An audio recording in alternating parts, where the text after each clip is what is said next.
The Taran Robert Diros, I Changed Jimmy Fallon Forever. In 30 years of television, through thousands of interviews and countless moments of laughter, Jimmy had never seen anything like what happened that night. The studio fell silent. The cameras kept rolling, but for the first time in his career, Jimmy Fallon had no words. It started like any other Tuesday night taping of The Tonight Show.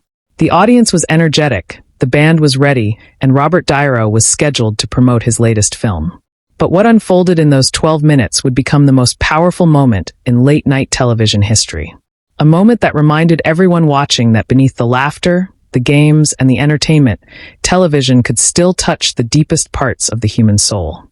But what Jimmy didn't know was that Robert had come to the show carrying a secret, a weight that had been crushing him for months.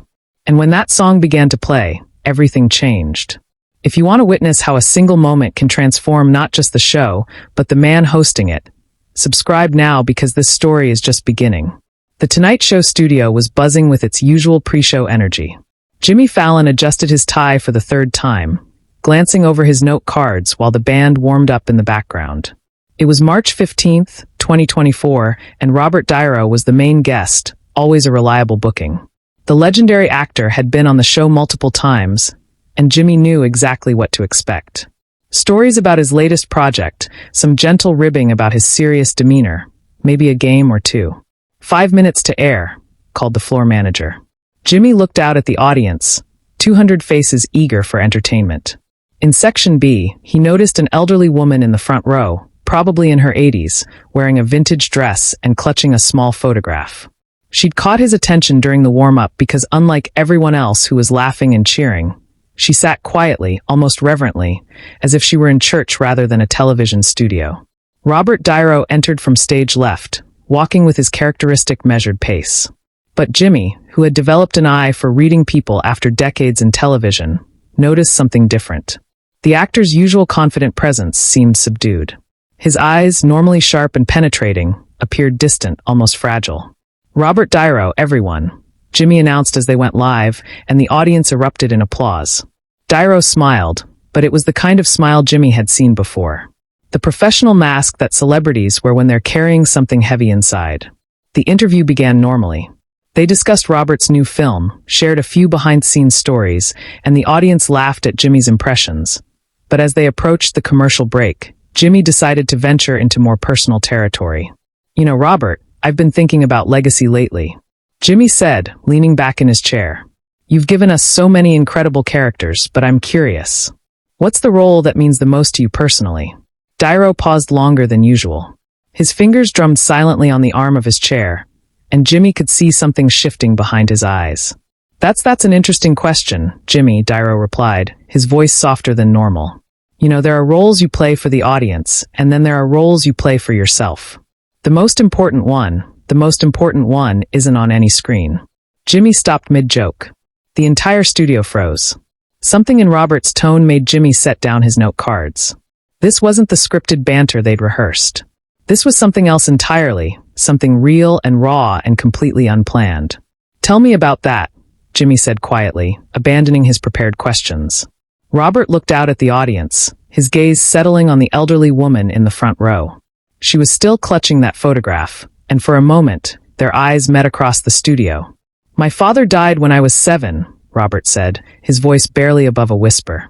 "And for 73 years, I've been trying to figure out how to say goodbye to someone who left before I learned how to talk to him." The studio audience fell silent. Even the cameras seemed to sense the weight of the moment, staying steady and respectful. Jimmy felt his chest tighten. This wasn't going to be the fun, light-hearted interview they'd planned. "Robert," Jimmy said gently, "we don't have to." "No," De Niro interrupted, shaking his head. "I need to. Last month, my son came to me with an old box he found in my mother's house. Inside was a letter my father wrote me before he died. I've been carrying it with me everywhere, but I have never been able to read it." He reached into his jacket pocket and pulled out a worn, yellowed envelope. The sight of it made the elderly woman in the front row gasp audibly. "Excuse me," she called out, her voice shaking. "Excuse me." Jimmy turned toward the audience, unsure of what was happening. Security started to move, but Robert held up his hand. "Let her speak," he said. The woman stood slowly, still clutching her photograph. "Mr. De Niro, my name is Rose Castellano."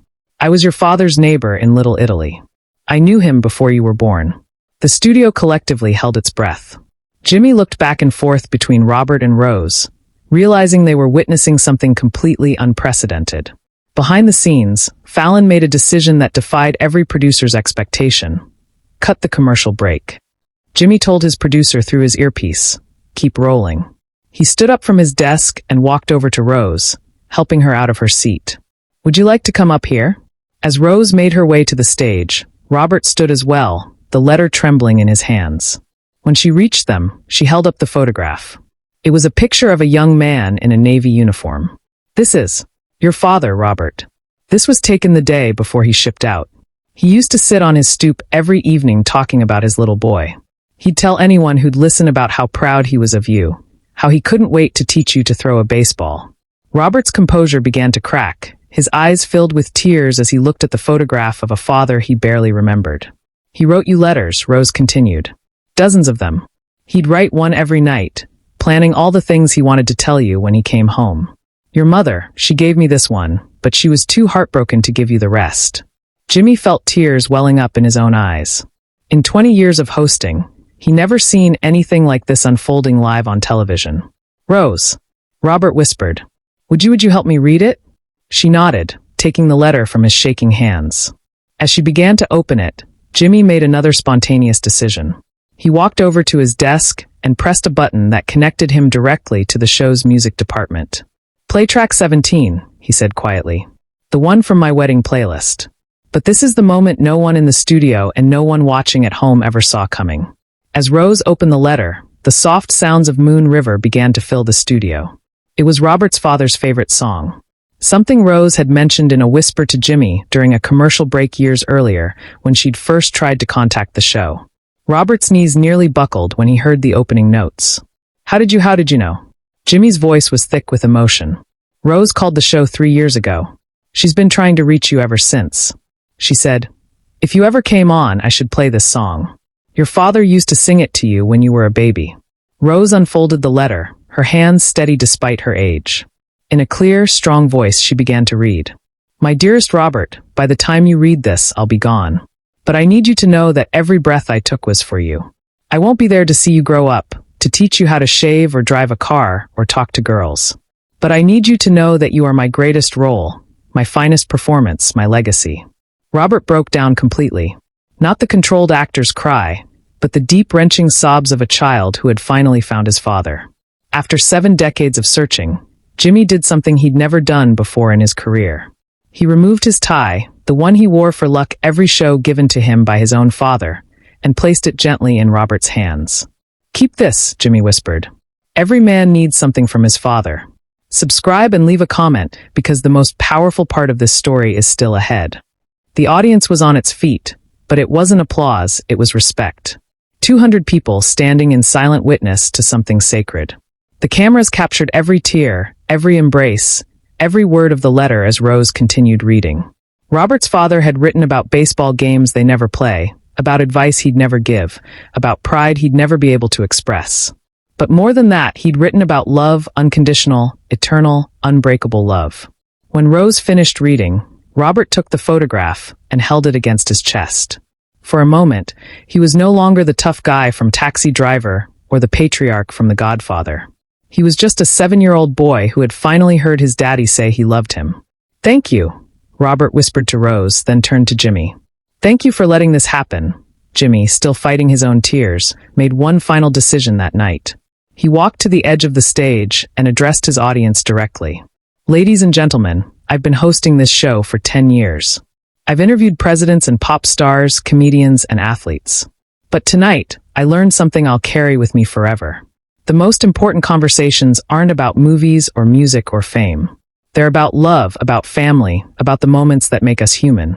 He looked back at Robert, who was still holding the tie and the photograph. "Sometimes the best show is no show at all. Sometimes the best entertainment is just truth." The episode ended not with Jimmy's usual sign-off, but with silence. Robert, Rose, and Jimmy stood together on the stage as Moon River continued to play. And for once, nobody felt the need to fill the quiet with words. In the days that followed, the clip went viral, not for its humor or celebrity gossip, but for its raw humanity. Jimmy received thousands of messages from viewers who shared their own stories of loss, of missed connections, of words unspoken. But more importantly, Jimmy changed.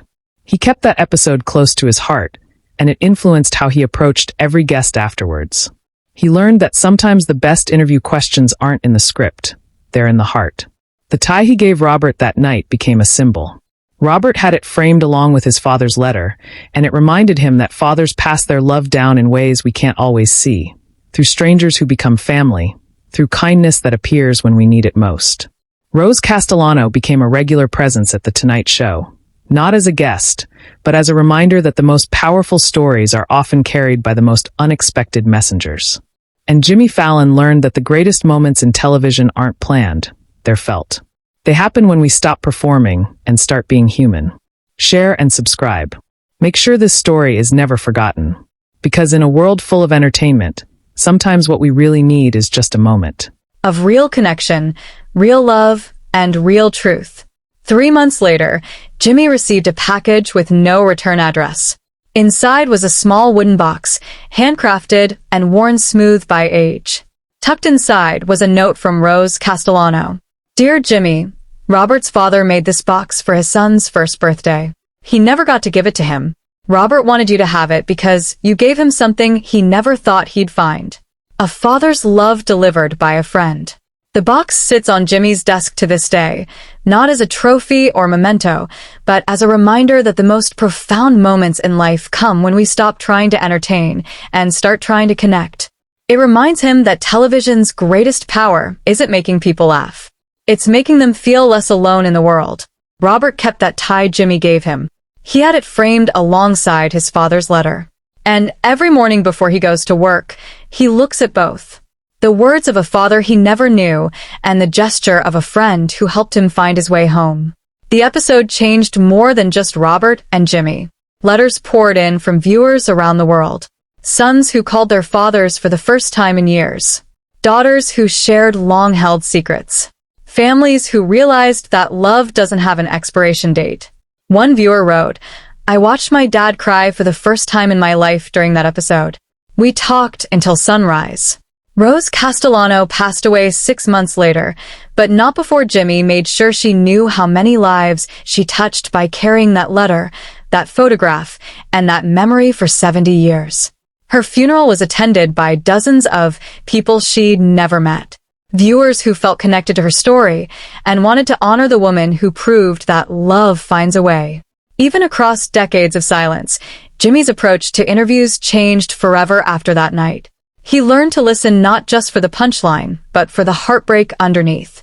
He discovered that the most powerful entertainment isn't scripted. It's what happens when real human beings stop pretending and start remembering what matters most.